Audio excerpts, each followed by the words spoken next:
the government is doing their best, but the disconnectivity could be because maybe the agencies are not directly grounded with these people.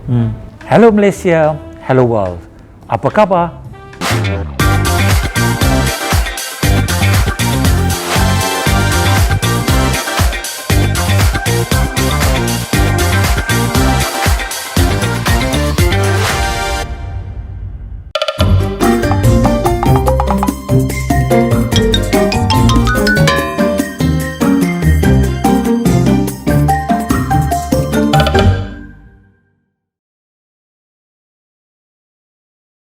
Welcome to ECM Talk 2022, and we look forward to giving you more exciting and interesting topics for this year.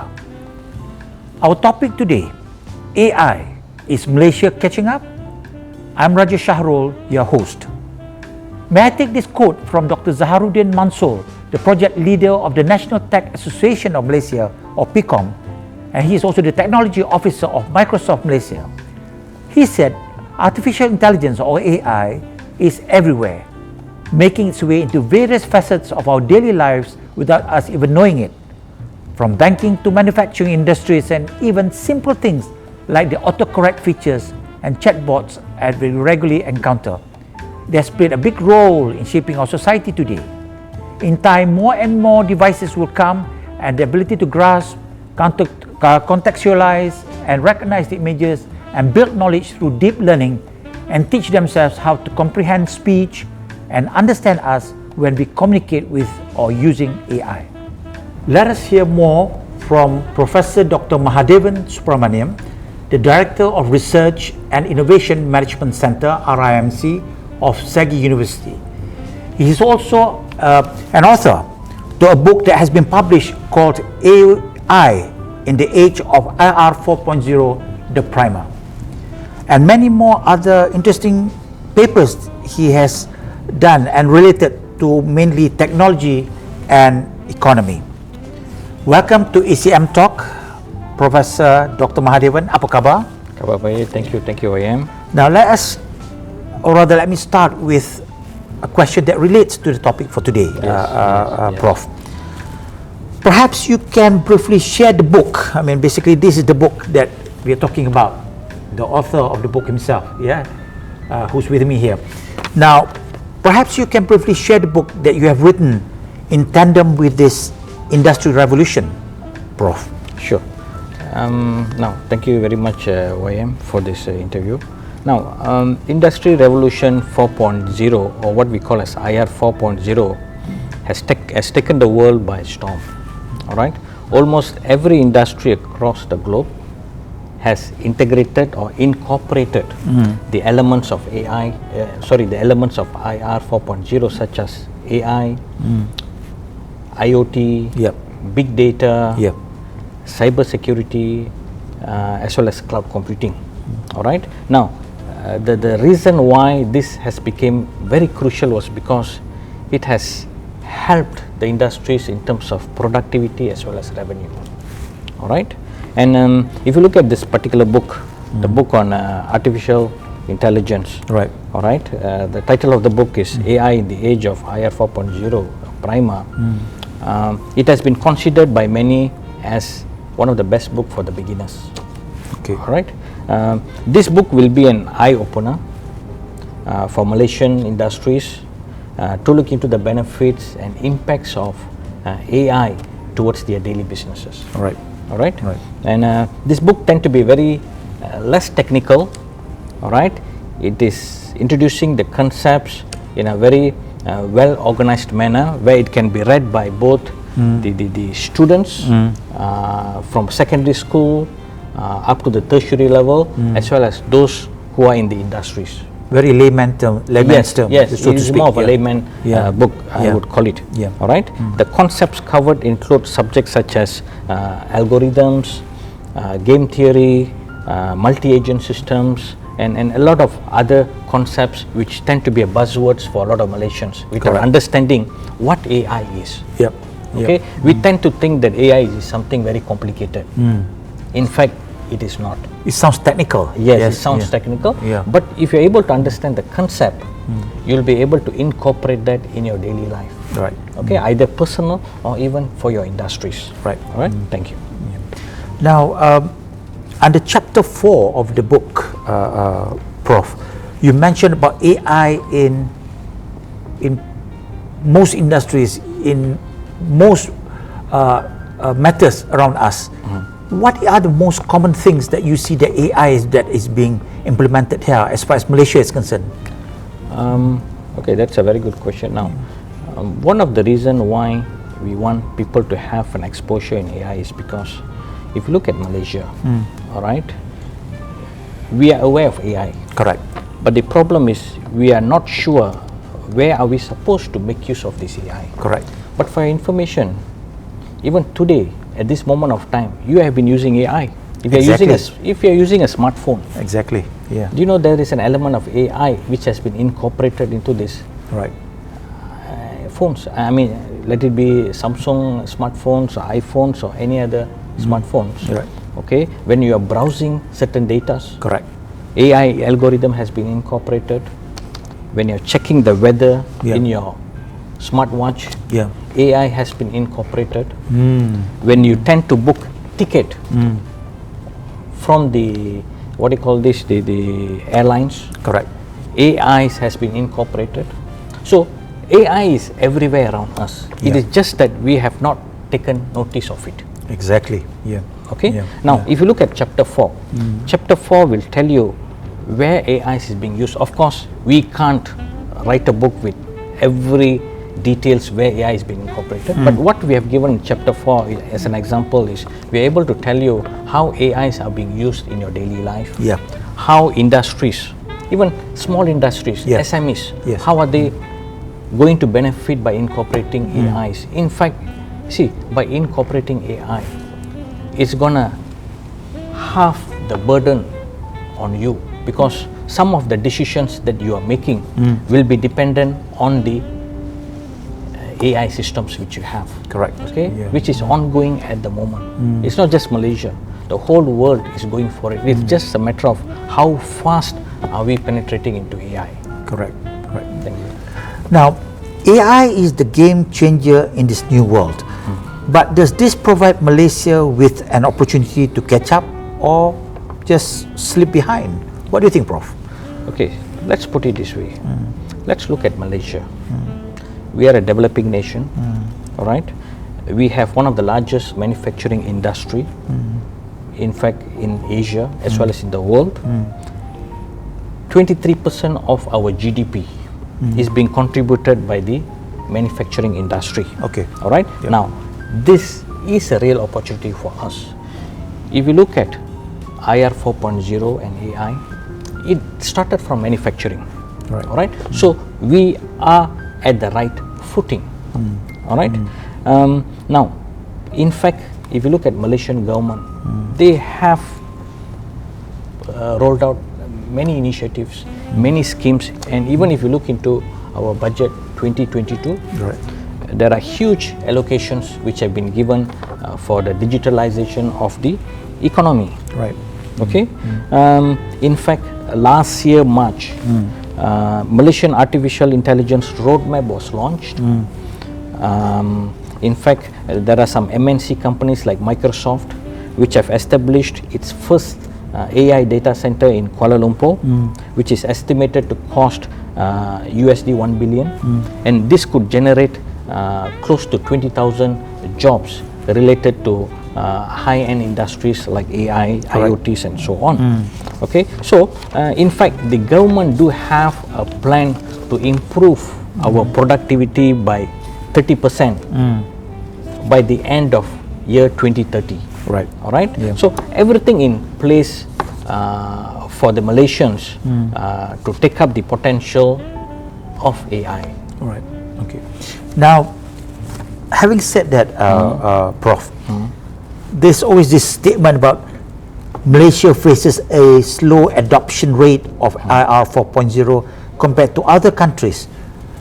Now, what's your view on this statement, Prof? I mean, is this issue happening in Malaysia, or who should really play the role? Maybe you can share with us, Prof. Right. I mean, it's a very pragmatic and a very realistic question which you have asked.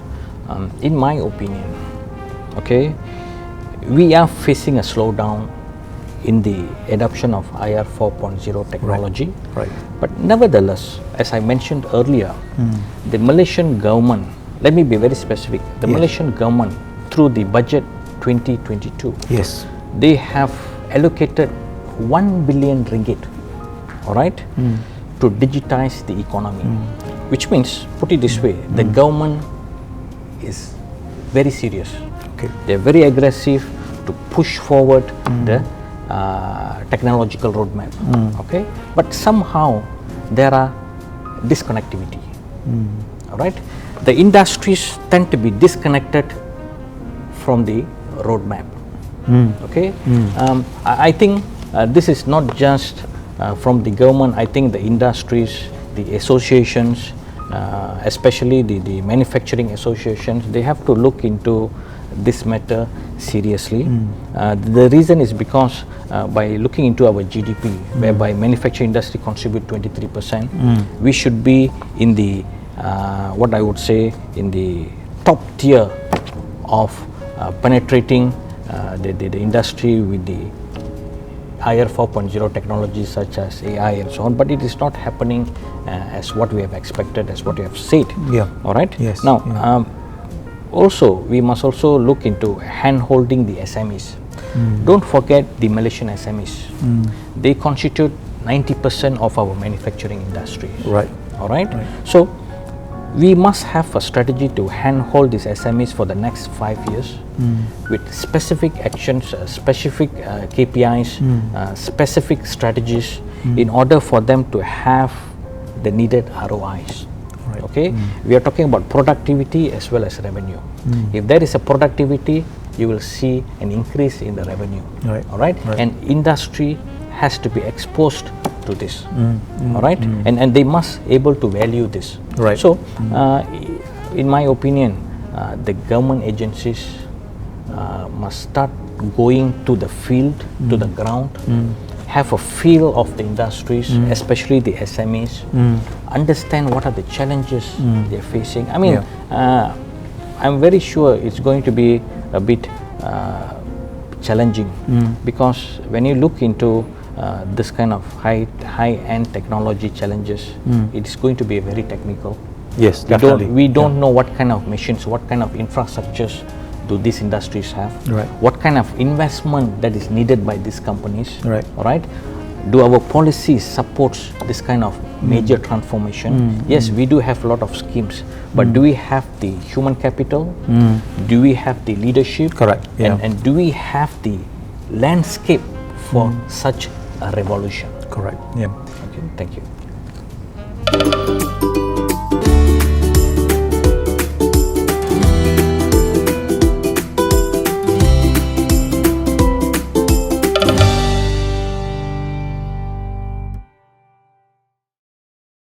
Well, I'm still not very convinced when you talk about this connectivity.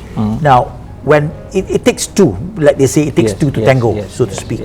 Now, do you think the issue, or rather the challenge, would be more from those who are not able to accept what the government is trying to give them, to ensure the practice of AI? Is it maybe something new to them, or they are not well versed about it on the subject matter? What do you think, Prof? Definitely, YM. See, when I said this connectivity, this connectivity could deal with awareness. Precisely. Okay. As an example, look at our Malaysian SMEs. Most of it are family-owned SMEs. Right. They might be educated. Some of them may not have the kind of education to understand the kind of technologies that we have in the world. Yeah. Okay. But there are two things which they do understand. Right. They do understand productivity. Yes. And they do understand revenue. Precisely. All right. Yes. Now, if we have a way, a strategy to convince the SME owners or even the executives to understand AI from the aspect of productivity and revenue, instead of putting it on a very technical roadmap. If we could make a transition, I mean, we know it is technology, but technology is still a tool. If we could portray this from the angle of productivity and revenue, Yes. in a much more simplified manner, I think any layman would go for it. Yeah. Yeah. Okay, see, the problem that we have now is the industries, especially the SMEs, Yeah. are not able to see the value. Now, where and what is their value? Yeah. Yeah. Okay, to me it is productivity and revenue. It's all about money. Yeah. Okay, now if we are able to give them some idea that we could actually increase your customer base, able to penetrate more countries without much marketing cost. In Correct. fact, if you're using technologies, you're able to reduce your marketing cost by 80 to 85% because there's no logistics cost, or for you to go out with a group of people. Everything is being done online. Yeah. So look at China. Okay, one particular company like Alibaba, okay, able to change the whole landscape, China's economy. Yeah. Today they are the giants, okay, comparable to Amazon. Yeah. All right. So we need very aggressive and grounded strategies to help our people. It's not that they are against it. Yeah. Yeah. Okay, anything new, I mean, you look at the term itself, it's called Industrial 4.0 Revolution. Right. It has a term called as revolution. Right. Yeah. It is not French revolutions or whatsoever, but it is still a revolution. Yes. Yes. We need a new mindset, and most importantly, people need exposure. That's why I said the government is doing their best, but the disconnectivity could be because maybe the agencies are not directly grounded with these people in giving them the values that is needed by the other side. Correct. Okay. Right. Prof, I want to touch on this Metaverse. There's so much Yes, talk about this Metaverse. Now, how does this correlates with AI? Perhaps you can share with us some. First of all, let me talk about. Let me talk about Metaverse. For us, Metaverse became a hot topic just because Microsoft, Facebook, or Google is talking about it. But for your information, Metaverse have been there for the past 30 years. We have heard of virtual reality for the past 30 years, 20 years. We have spoken about how the games industry is going to virtual reality for the past 10 to 15 years. Right. So basically, Metaverse, if you look at Metaverse generically, I mean, it's a Greek word. Meta means beyond. Verse means universe. We are going beyond universe. Beyond the universe. Yeah. Okay. So what we are trying to say is, it's a kind of virtual reality where any virtual interaction can have a direct impact on the real world too. I give you a simple example. Today, when you want to go to Google and you want to browse, you want to search for a data, you go and type whatever that you want. Correct? Yeah. There will be a time whereby you will be just wearing a spec, okay, and you'll be just looking at the Google, the browser, and use your hands to select which category that you want to, just like this. Okay, and once you have selected, you're not going to see it, but you will feel it, because the way they're going to do it is they're going to have a virtual reality whereby you will be part of those information which you are searching for. At the moment, you can't feel those information. Correct. At the moment, you can read and understand those information. Right. As an example, let's say you want to understand what is a Jurassic Park. Of course, you saw Jurassic Park as a viewer. Yes. But maybe once Metaverse has reached its maturity stage, you will be able to understand the movie Jurassic Park by being a person who's part of those movies. In the movie. In the movie. Right. This is, I mean, that's what it's all about, basically. I mean, if you ask me about the concept, this is what the concept is all about. And Metaverse has taken a new leap. In fact, with the introduction of Metaverse or virtual reality, consumer behaviors will also change. Okay, we have to look at how Metaverse is related to AI. I mean, in fact, if you're looking at Metaverse, it is being run through artificial intelligence. Okay, most of the decisions made through virtual reality, Correct. is through AI's algorithms. As an example, even as an example, let's say you're driving a car, okay, and let's say there is a hurdle in front.